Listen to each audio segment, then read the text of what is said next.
Halo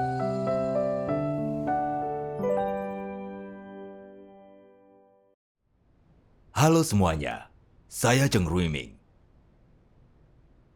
Saat menyebut nasib, kebanyakan orang menyamakan nasib baik dengan memiliki uang dan status serta menjadi sukses. Dan berpikir bahwa orang miskin tanpa status yang mengalami bencana dan kesulitan yang dipandang rendah artinya bernasib buruk. Jadi, untuk mengubah nasib, mereka mati-matian mengejar pengetahuan. Berharap ini akan membantu mereka memperoleh kekayaan dan status, lalu mengubah nasib mereka. Apakah memiliki uang, status, dan kesuksesan dalam hidup sungguh berarti bernasib baik? Apakah mengalami musibah dan kemalangan sungguh berarti bernasib buruk? Kebanyakan orang tidak begitu memahami ini, dan masih giat mengejar pengetahuan untuk mengubah nasib mereka. Namun dapatkah pengetahuan mengubah nasib seseorang? Siapa sebenarnya yang mampu menyelamatkan umat manusia dan mengubah nasib kita?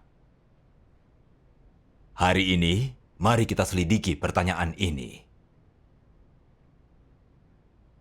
Dalam hidup sehari-hari kita dapat melihat bahwa banyak orang yang memperoleh pengetahuan juga dapat memperoleh uang dan status. Mereka hidup makmur dan bahkan mungkin terkenal atau disanjung. Sukses dan terkenal, sepertinya nasib mereka sangat bagus. Namun benarkah itu?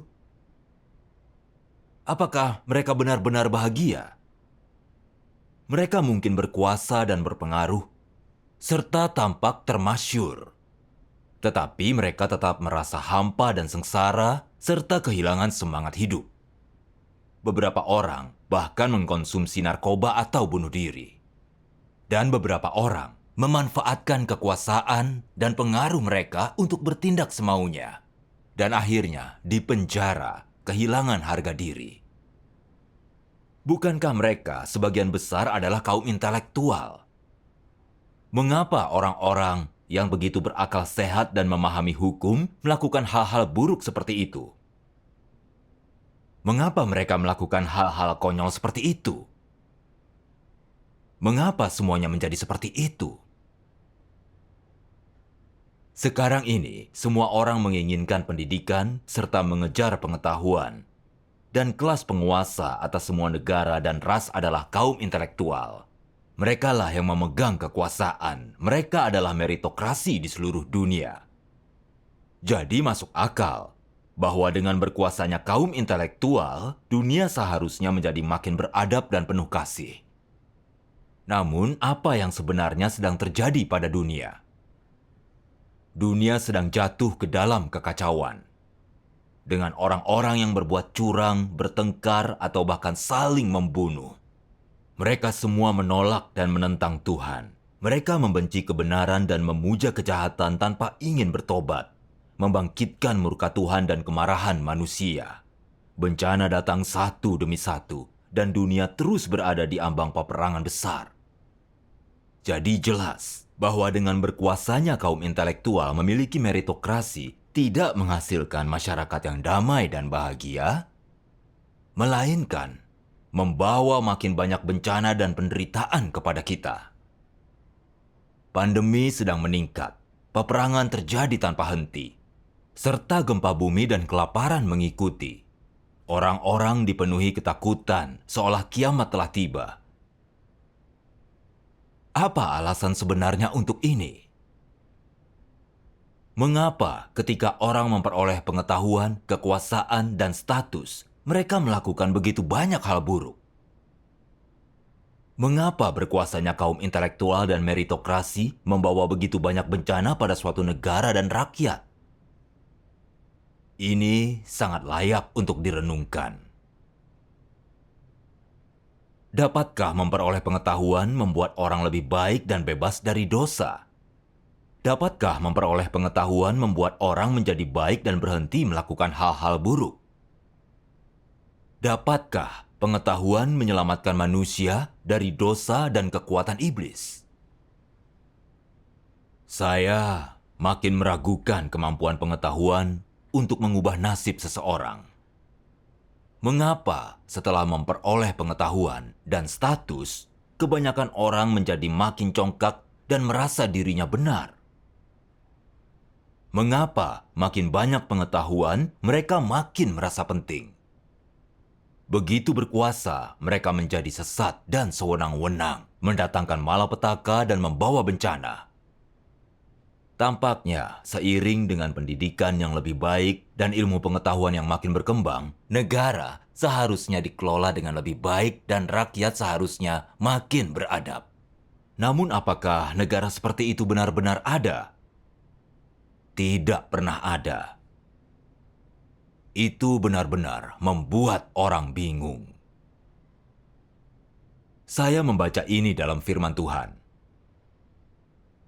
Tuhan Yang Maha Kuasa berfirman, sejak manusia menemukan ilmu-ilmu sosial, pikiran manusia telah menjadi disibukkan dengan ilmu dan pengetahuan. Kemudian ilmu dan pengetahuan telah menjadi alat yang digunakan untuk memerintah umat manusia dan tidak ada lagi ruang yang cukup bagi manusia untuk menyembah Tuhan. Dan tidak ada lagi suasana yang mendukung penyembahan kepada Tuhan. Kedudukan Tuhan telah turun semakin rendah di hati manusia. Tanpa Tuhan di dalam hatinya, dunia batin manusia gelap tanpa pengharapan dan hampa. Selanjutnya, banyak ilmuwan sosial, ahli sejarah, dan politisi telah bermunculan untuk mengungkapkan teori-teori ilmu sosial, teori evolusi manusia, serta teori-teori lainnya yang bertentangan dengan kebenaran bahwa Tuhan menciptakan manusia untuk memenuhi hati dan pikiran manusia. Dan dengan demikian, mereka yang percaya bahwa Tuhan yang menciptakan segalanya telah menjadi semakin sedikit. Dan mereka yang percaya pada teori evolusi menjadi semakin banyak jumlahnya. Semakin lama, semakin banyak orang yang memperlakukan catatan tentang pekerjaan Tuhan dan firman-Nya pada zaman Perjanjian Lama sebagai mitos dan legenda. Di dalam hati mereka, orang menjadi acuh tak acuh pada martabat dan kebesaran Tuhan, pada prinsip bahwa Tuhan itu ada dan berkuasa atas segala sesuatu. Kelangsungan hidup umat manusia dan nasib negara-negara serta bangsa-bangsa tidak penting lagi bagi mereka. Dan manusia hidup dalam dunia hampa yang hanya mengurusi makan, minum, dan mengejar kesenangan. Hanya sedikit orang yang menyadari kewajibannya mencari tempat Tuhan melakukan pekerjaannya saat ini, atau mencari tahu bagaimana Dia mengendalikan dan mengatur tempat tujuan manusia. Dengan demikian, tanpa sepengetahuan manusia, peradaban manusia semakin tidak mampu memenuhi keinginan manusia. Dan bahkan banyak orang yang merasa bahwa hidup di dunia seperti itu tidak lebih berbahagia dibandingkan orang-orang yang sudah meninggal. Bahkan orang-orang yang berasal dari negara-negara yang tadinya berperadaban tinggi pun mengutarakan keluhan seperti ini. Karena tanpa tuntunan Tuhan, berapa banyak pun penguasa dan ahli sosiologi yang memeras otak mereka untuk melestarikan peradaban manusia, semuanya sia-sia saja. Tak seorang pun dapat mengisi kehampaan dalam hati manusia. Karena tak seorang pun dapat menjadi hidup manusia dan tidak ada teori sosial yang dapat membebaskan manusia dari kehampaan yang dideritanya. Ilmu, pengetahuan, kebebasan, demokrasi, kesenangan, hiburan, semua ini hanya memberikan penghiburan yang sementara bagi manusia. Bahkan dengan hal-hal ini, manusia pasti tetap berbuat dosa dan meratapi ketidakadilan yang ada di masyarakat. Hal-hal ini tidak dapat mengekang keinginan dan hasrat manusia untuk mencari. Manusia, bagaimanapun juga, hanyalah manusia, dan kedudukan serta kehidupan Tuhan tidak dapat digantikan oleh siapapun. Umat manusia tidak hanya membutuhkan masyarakat yang adil, tempat di mana setiap orang mendapat cukup makanan dan diperlakukan dengan setara serta mendapat kebebasan. Yang dibutuhkan umat manusia adalah keselamatan Tuhan dan perbekalannya untuk kehidupan mereka. Ketika manusia menerima keselamatan Tuhan dan perbekalannya untuk kehidupan mereka, barulah kerinduan untuk mencari dan kehampaan rohani manusia dapat terpenuhi. Jika rakyat suatu negara atau suatu bangsa tidak dapat menerima keselamatan dan pemeliharaan Tuhan, maka negara atau bangsa semacam itu akan berada di jalan menuju kemunduran, menuju kegelapan, dan akan dimusnahkan oleh Tuhan. Firman Tuhan sangat benar, dan itu benar-benar mengungkapkan yang sebenarnya sedang terjadi. Bagaimana sebenarnya pengetahuan dihasilkan? Tidak diragukan, itu berasal dari orang-orang terkenal dan hebat yang menjadi objek sanjungan sepanjang sejarah. Ada Konfusianisme, teori evolusi Darwin, manifesto komunis Marx, dan teori komunisme. Ateisme, materialisme, dan teori evolusi semua berasal dari pemikiran dan teori yang ditulis orang-orang terkenal ini ke dalam buku dan menjadi dasar ilmu pengetahuan dan teori dalam masyarakat modern kita. Semua doktrin dan teori ini telah dipromosikan oleh kelas penguasa di sepanjang zaman. Mereka telah membuatnya menjadi buku pelajaran di sekolah, serta menjadi prinsip bagi umat manusia. Mereka telah mendidik, merusak, dan melumpuhkan generasi demi generasi menjadi alat bagi kelas penguasa untuk menyesatkan dan merusak umat manusia. Seluruh umat manusia telah menjadi makin rusak di bawah pendidikan dan pengaruh pengetahuan dan sains. Sehingga masyarakat menjadi makin gelap dan kacau. Hingga baik Tuhan maupun manusia menjadi murka. Kini bencana makin sering terjadi dan malapetaka tidak berhenti menyerang. Perang besar bisa terjadi kapan saja. Manusia hidup dalam ketakutan, seolah mereka sedang menghadapi kiamat.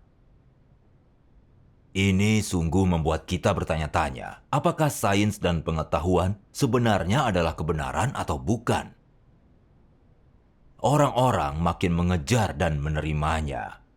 Tetapi tidak mampu lepas dari dosa atau menemukan kebahagiaan dan justru menjadi makin rusak dan jahat, tenggelam dalam dosa dan rasa sakit yang tidak mampu mereka hindari. Mari kita lihat apa esensi sebenarnya dari orang-orang terkenal yang dipuja semua orang itu. Mereka semua telah menjadi ateis dan evolusionis yang menyangkal Tuhan. Mereka tidak percaya bahwa Tuhan itu ada atau percaya bahwa Dia mengendalikan segala sesuatu. Mereka tidak mau menerima kebenaran yang Tuhan ungkapkan. Dalam semua perkataan mereka, tidak ada sepatah kata pun yang mengungkapkan kegelapan masyarakat. Tidak ada sepatah kata pun yang mengungkapkan esensi dan kenyataan kerusakan manusia karena iblis. Tidak ada sepatah kata pun yang mengungkapkan natur dan esensi jahat kelas penguasa, atau memberi kesaksian tentang keberadaan dan pekerjaan Tuhan, atau bersaksi tentang perbuatan dan kasih Tuhan, atau sesuai dengan kebenaran dalam firman Tuhan. Semua perkataan mereka adalah kebohongan dan kekeliruan yang menolak dan menentang Tuhan. Secara keseluruhan, perkataan mereka sepenuhnya untuk membela kepentingan kelas penguasa, untuk menyesatkan, merusak, dan merugikan umat manusia. Lalu akibatnya, mereka telah membawa umat manusia ke jalan yang gelap dan jahat. Dan umat manusia telah menyerupai iblis yang menentang dan mengkhianati Tuhan. Orang macam apakah yang ada dalam kelas penguasa? Apakah mereka suci dan bijak? Sama sekali tidak. Belum ada seorang pun yang berbudi luhur dan bijaksana. Yang mereka sebut sebagai kebajikan dan kebijaksanaan telah diperlihatkan sebagaimana adanya. Dan semua kejahatan mereka yang dilakukan di balik layar telah tersingkap. Jadi jelas bahwa sepanjang sejarah perusakan iblis atas umat manusia, tidak ada penguasa suci atau bijak, dan semua orang yang berkuasa adalah perwujudan iblis dan setan. Manakah dari gagasan dan teori mereka yang paling merusak umat manusia? Ateisme, materialisme, evolusionisme, dan komunisme. Mereka telah menyebarkan kebohongan dan kekeliruan yang tidak terhitung banyaknya. Termasuk, Tuhan tidak ada sama sekali. Juru selamat itu tidak pernah ada. Takdir seseorang berada di tangannya sendiri, dan pengetahuan dapat mengubah nasibmu. Hal-hal ini berakar di hati orang-orang sejak usia muda dan secara perlahan bertumbuh. Lalu apakah akibatnya? Orang-orang mulai menolak Tuhan dan segala sesuatu yang berasal darinya. Bahkan menyangka bahwa Tuhan yang menciptakan dan mengendalikan langit, bumi, dan segala sesuatu. Manusia diciptakan oleh Tuhan, tetapi menyangkal fakta ini. Dan mereka memutarbalikkan kebenaran, mengatakan manusia berevolusi dari monyet, seolah manusia satu kategori dengan binatang. Teori-teori intelektual yang keliru dan konyol ini mengambil alih pikiran orang, menempati hati mereka, dan menjadi bagian dari natur mereka. Sehingga mereka semua menolak dan menjauh dari Tuhan, hingga mereka makin sulit menerima kebenaran. Mereka juga selalu menjadi makin congkak, jahat, dan rusak. Mereka kehilangan hati nurani dan nalar, benar-benar kehilangan rasa kemanusiaan, dan akhirnya tidak dapat diselamatkan. Inilah hasil perusakan umat manusia oleh iblis hingga menjadi setan. Ini adalah akibat buruk dari orang-orang yang mengejar pengetahuan dan menggunakannya untuk mengubah nasib mereka. Fakta memperlihatkan bahwa sains dan pengetahuan bukanlah kebenaran dan tidak dapat menjadi hidup kita. Dan semua itu bertentangan dengan kebenaran. Dan semua itu tidak sesuai dengan kebenaran. Semua itu hanya bisa merusak, menyakiti, dan menghancurkan umat manusia. Mengapa mereka mengatakan hal-hal ini bukan kebenaran? Itu karena pengetahuan bukan berasal dari Tuhan, tetapi dari perusakan iblis terhadap manusia. Itu dari orang-orang hebat dan terkenal yang dipuja umat manusia yang rusak. Kita dapat yakin mengatakan bahwa pengetahuan bukan kebenaran. Namun mengapa demikian? Pertama, pengetahuan tidak dapat membantu orang mengetahui esensi rusak mereka atau membuat mereka mengenal diri sendiri. Kedua, pengetahuan tidak mampu mentahirkan watak manusia yang rusak, tetapi hanya membuat orang makin congkak. Ketiga, pengetahuan tidak mampu menyelamatkan manusia dari dosa dan menyucikan mereka. Keempat, pengetahuan tidak dapat membantu orang memahami kebenaran dan mengenal serta tunduk kepada Tuhan. Kelima, pengetahuan tidak dapat membantu orang memperoleh kebahagiaan sejati atau mencerahkan mereka, dan khususnya tidak dapat memberi mereka tempat tujuan yang indah. Jadi, pengetahuan bukanlah kebenaran, tidak mampu menyelamatkan umat manusia dari dosa atau kekuatan iblis. Jadi kita bisa yakin bahwa pengetahuan tidak bisa mengubah nasib seseorang. Hanya yang berasal dari Tuhan yang merupakan kebenaran. Hanya firman Tuhan yang merupakan kebenaran.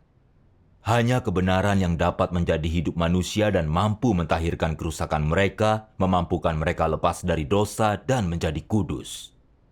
Hanya kebenaran yang memampukan manusia memulihkan hati nurani dan nalar mereka, serta hidup dalam keserupaan dengan manusia sejati. Hanya kebenaran yang dapat memberi manusia arah dan tujuan yang benar dalam hidup.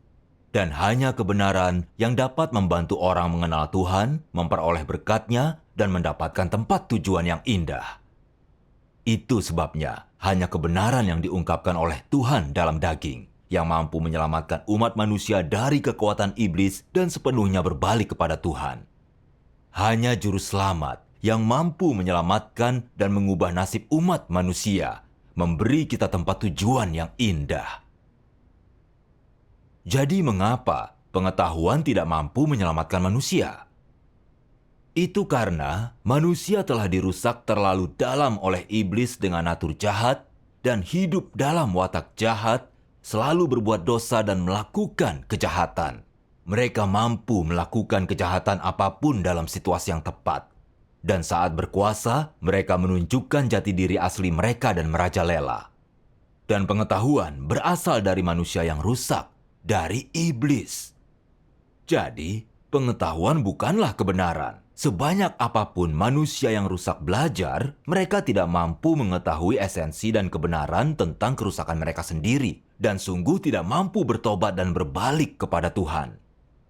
Tidak ada pengetahuan yang mampu menyelesaikan natur berdosa seseorang, apalagi mengubah watak mereka yang rusak. Sebanyak apapun pengetahuan manusia yang rusak, mereka tidak mampu lepas dari dosa atau kekuatan iblis dan mencapai kekudusan. Tanpa menerima kebenaran, mereka tidak mampu tunduk kepada Tuhan dan tidak pernah mampu menyelesaikan masalah natur berdosa mereka. Makin tinggi pengetahuan manusia yang rusak, mereka makin sulit menerima kebenaran, dan makin mungkin mereka menolak dan menentang Tuhan. Saat orang mengejar lebih banyak pengetahuan, mereka menjadi makin congkak dan merasa benar, dan makin ambisius. Mereka tidak mampu untuk tidak melangkah ke jalan dosa. Itulah sebabnya, pengetahuan hanya dapat merusak, mencelakakan, dan menghancurkan manusia. Banyak orang tidak mampu melihat esensi asli pengetahuan dan manfaat pengetahuan yang sebenarnya. Mereka tidak mampu melihat asal atau sumber pengetahuan, tetapi hanya memuja dan mengejarnya secara membabi buta daripada mengejar kebenaran. Mengapa setelah berkuasa semua orang terkenal begitu banyak berbuat jahat, membuat orang menderita dan merugikan negara, menyebabkan berbagai bencana, melakukan kejahatan buruk yang tidak dapat diselamatkan? Itulah akibat dari memuja dan mengejar pengetahuan. Ini menunjukkan kepada kita bahwa pengetahuan tidak dapat mengubah nasib orang. Dan setinggi apapun pengetahuan seseorang, mereka tidak dapat diselamatkan oleh Tuhan jika tidak beriman dan menerima kebenaran. Mereka tidak akan diberkati oleh Tuhan atau bernasib baik setinggi apapun pengetahuan mereka, tetapi akan masuk neraka saat mati. Tuhan itu adil, dan Dia mengendalikan nasib manusia. Jadi, siapapun yang tidak mendapat perkenanan atau berkat-Nya tidak dapat memiliki nasib baik, tetapi dikutuk mengalami kehancuran, kebinasaan, dan neraka. Sekarang, orang bijak telah berhenti menyanjung pengetahuan, tetapi merindukan yang kudus untuk datang dan juru selamat untuk turun dan menyelamatkan umat manusia. Tidak ada yang berharap orang terkenal dan hebat akan menyelamatkan umat manusia. Mereka bahkan tidak mampu menyelamatkan diri sendiri, apalagi seluruh umat manusia. Fakta menunjukkan bahwa pengetahuan tidak dapat memastikan nasib baik dan gagasan perkembangan melalui sains dan pendidikan hanya omong kosong. Hanya juru selamat yang mampu menyelamatkan umat manusia dari dosa dan kekuatan iblis. Hanya juru selamat yang mengungkapkan kebenaran yang dapat menuntun kita ke jalan terang. Hanya dengan menerima semua kebenaran yang diungkapkan oleh juru selamat, kita dapat bebas dari perusakan iblis sehingga dapat diselamatkan sepenuhnya oleh Tuhan serta mendapatkan perkenanan dan berkat-Nya. Inilah satu-satunya cara untuk sepenuhnya mengubah nasib kita. Jelas bahwa perubahan nasib seseorang terjadi dengan menerima penampakan dan pekerjaan juru selamat. Dengan menerima semua kebenaran yang diungkapkan oleh juru selamat pada zaman akhir. Dan dengan ditahirkan lewat menerima penghakiman Tuhan pada akhir zaman. Jadi sederhananya, satu-satunya cara untuk mengubah nasib seseorang adalah dengan menerima kebenaran. Tuhan yang Maha Kuasa berfirman, Tuhan menciptakan dunia ini. Dialah yang menciptakan umat manusia, dan bahkan Dialah perancang kebudayaan Yunani kuno dan peradaban manusia. Hanya Tuhan yang menghibur umat manusia, dan hanya Tuhan yang peduli pada umat manusia ini siang dan malam. Perkembangan dan kemajuan manusia tidak dapat dipisahkan dari kedaulatan Tuhan, dan sejarah serta masa depan umat manusia berkaitan erat dengan rancangan-rancangan Tuhan. Apabila engkau adalah seorang Kristen sejati, engkau tentu akan percaya bahwa kebangkitan dan kejatuhan suatu negara atau bangsa terjadi sesuai dengan rancangan Tuhan. Hanya Tuhan sendiri yang mengetahui nasib suatu negara atau bangsa, dan hanya Tuhan sendiri yang mengendalikan perjalanan umat manusia ini. Jika umat manusia ingin mendapatkan nasib yang baik, jika suatu negara ingin mendapatkan nasib yang baik, manusia harus sujud menyembah kepada Tuhan, bertobat, dan mengaku di hadapan Tuhan. Jika tidak, nasib dan tempat tujuan manusia akan menjadi malapetaka yang tidak terhindarkan. Sekarang, kita bisa memahami dengan jelas. Para intelektual bahkan tidak mampu menyelamatkan diri sendiri, apalagi menyelamatkan umat manusia. Hanya Juru Selamat yang mampu menyelamatkan umat manusia dari dosa dan memberikan terang, kebahagiaan, dan tempat tujuan yang indah kepada manusia. Lalu, siapakah Juru Selamat itu? Tidak diragukan bahwa dialah Tuhan yang berinkarnasi dalam rupa manusia, datang di antara umat manusia demi pekerjaan keselamatan. Dialah Juru Selamat kita. Kita dapat mengatakan bahwa Juru Selamat adalah perwujudan Tuhan, bahwa Dia adalah Tuhan yang mengenakan daging manusia. Itulah yang dimaksud dengan inkarnasi. Jadi, Tuhan yang berinkarnasi adalah Juru Selamat yang turun di antara kita. Tuhan telah berinkarnasi 2 kali untuk menyelamatkan umat manusia sejak Dia menciptakan umat manusia. 2000 tahun yang lalu, Dia menjadi daging sebagai Tuhan Yesus dan berkata dalam khotbah, "Bertobatlah engkau, karena kerajaan surga sudah dekat." Dia mengungkapkan banyak kebenaran. Dan akhirnya disalibkan untuk menebus umat manusia, bertindak sebagai korban penghapus dosa bagi umat manusia. Inilah demonstrasi yang jelas dari kasih Tuhan kepada manusia. Orang-orang dari seluruh dunia menerima Tuhan Yesus sebagai Juru Selamat mereka, mengaku dan bertobat kepada Tuhan, dan diampuni dari dosa-dosa mereka. Mereka menikmati kedamaian dan sukacita yang dianugerahkan oleh Tuhan beserta banyak kasih karunia-Nya. Ketika Tuhan Yesus menyelesaikan pekerjaan penebusannya, Dia bernubuat berkali-kali, "Aku segera datang," dan kedatangan Anak Manusia. Sebab Anak Manusia akan datang pada waktu yang tidak engkau duga. Itu sebabnya, semua orang yang telah menerima Tuhan Yesus sebagai Juru Selamat sedang menantikan Dia datang pada akhir zaman, turun untuk menyelamatkan dan membawa mereka ke kerajaan surga. Tuhan Yesus bernubuat, "Ada banyak hal lain yang bisa kukatakan kepadamu, tetapi engkau tidak bisa menerima semuanya itu saat ini. Namun ketika Dia, Roh kebenaran itu datang, Dia akan menuntun engkau sekalian ke dalam seluruh kebenaran. Sucikanlah mereka dengan kebenaran-Mu. Firman-Mu adalah kebenaran." Berdasarkan nubuatnya, Tuhan akan menjadi daging sebagai anak manusia pada akhir zaman, mengungkap kebenaran untuk sepenuhnya mentahirkan dan menyelamatkan umat manusia untuk membawa mereka ke tempat tujuan yang indah. Jadi, Tuhan yang berinkarnasi pada akhir zaman adalah Juru Selamat yang menampakkan diri kepada umat manusia. Jadi, bagaimana seharusnya kita menyambut Juru Selamat? Tuhan Yesus berkata, "Domba-dombaku mendengarkan suaraku. Barang siapa memiliki telinga, hendaklah dia mendengarkan apa yang diucapkan Roh kepada gereja-gereja." Tuhan Yesus mengingatkan kita berulang kali bahwa kunci untuk menyambut Tuhan adalah mendengarkan suara Tuhan dan menerima kebenaran yang Tuhan ungkapkan saat Dia kembali pada akhir zaman. Bencana sudah ada di depan mata kita sekarang. Kita dapat melihat bahwa di seluruh dunia hanya Tuhan yang Maha Kuasa yang telah mengungkapkan semua kebenaran yang menyelamatkan umat manusia. Dan tidak ada selain Tuhan yang Maha Kuasa yang telah mengungkapkan kebenaran. Ini membuktikan bahwa Tuhan yang Maha Kuasa adalah Tuhan Yesus yang datang kembali, bahwa Dia Juru Selamat yang datang untuk menyelamatkan umat manusia pada akhir zaman. Ini kabar baik yang luar biasa. Satu-satunya cara mengubah nasib kita adalah dengan menerima keselamatan Juru Selamat dan menerima kebenaran yang diungkapkan oleh Tuhan.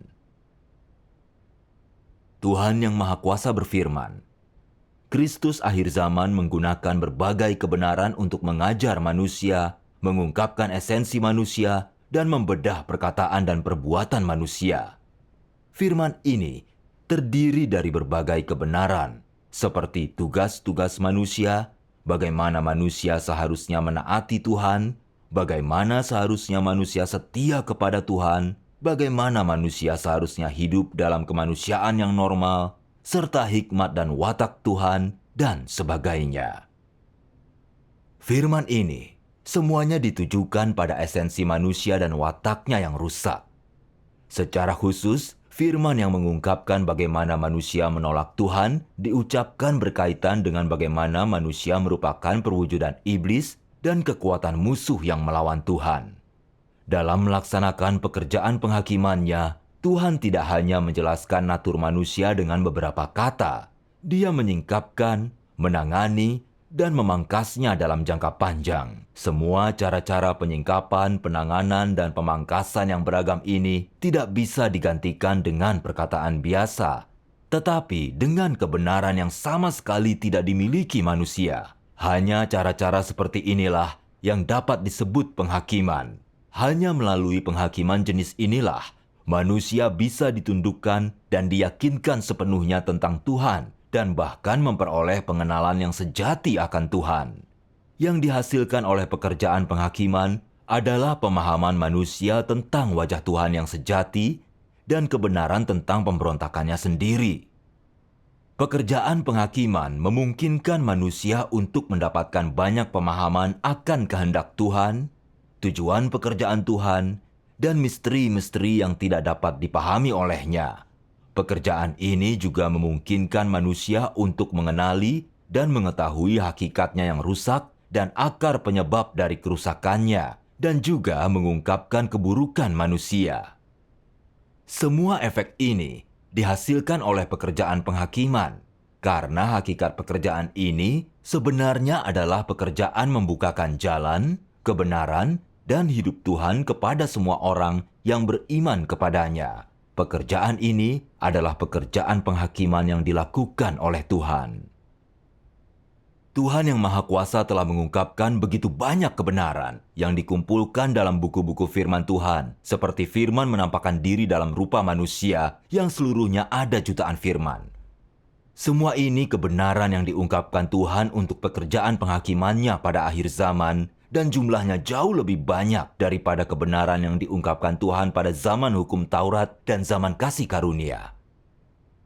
Tuhan yang Maha Kuasa telah menyingkapkan semua misteri rencana pengelolaannya untuk menyelamatkan umat manusia. Dia telah menyingkapkan semua misteri Alkitab yang tidak pernah manusia pahami. Dan dia telah menyingkapkan kebenaran tentang kerusakan umat manusia oleh iblis dan natur jahat kita yang menentang Tuhan. Ini memampukan kita mengenali sumber dosa dan kebenaran tentang kerusakan kita. Semua orang menjadi sungguh yakin dalam menghadapi fakta itu, mulai membenci dirinya, timbul penyesalan dan sungguh bertobat. Tuhan juga mengungkapkan semua kebenaran yang harus manusia terapkan dan masuki agar kita dapat hidup berdasarkan firman-Nya dan hidup dalam keserupaan dengan manusia sejati dan keserupaan dengan kebenaran. Itulah satu-satunya cara untuk memperoleh janji dan berkat Tuhan. Tuhan yang Maha Kuasa telah mengungkapkan begitu banyak kebenaran yang semuanya untuk menyucikan kerusakan umat manusia dan menyelamatkan kita dari kekuatan iblis, sehingga kita dapat berbalik dan mengenal Tuhan. Kebenaran ini adalah satu-satunya prinsip yang benar untuk kehidupan dan ajaran untuk memperoleh keselamatan dan cukup untuk sepenuhnya mengubah nasib seseorang, memungkinkan mereka mendapat akses ke tempat tujuan yang indah, kerajaan Tuhan. Bencana yang besar telah dimulai.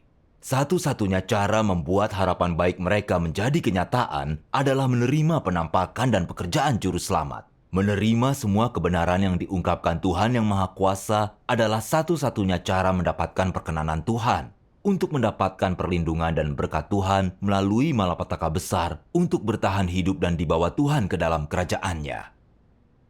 Jika orang tidak menerima semua kebenaran yang diungkapkan oleh Sang Juru Selamat, tetapi hanya menantikan Tuhan palsu dari imajinasi mereka atau roh jahat untuk datang dan menyelamatkan mereka dari bencana, itu hanyalah hayalan. Mereka akan berakhir dengan tangan kosong, tidak mendapatkan apapun dari upaya mereka. Tuhan palsu dan roh jahat tidak mampu menyelamatkan manusia. Hanya Tuhan dalam daging, Sang Juru Selamat yang mampu menyelamatkan umat manusia. Itulah satu-satunya cara agar orang memperoleh nasib dan tempat tujuan yang baik.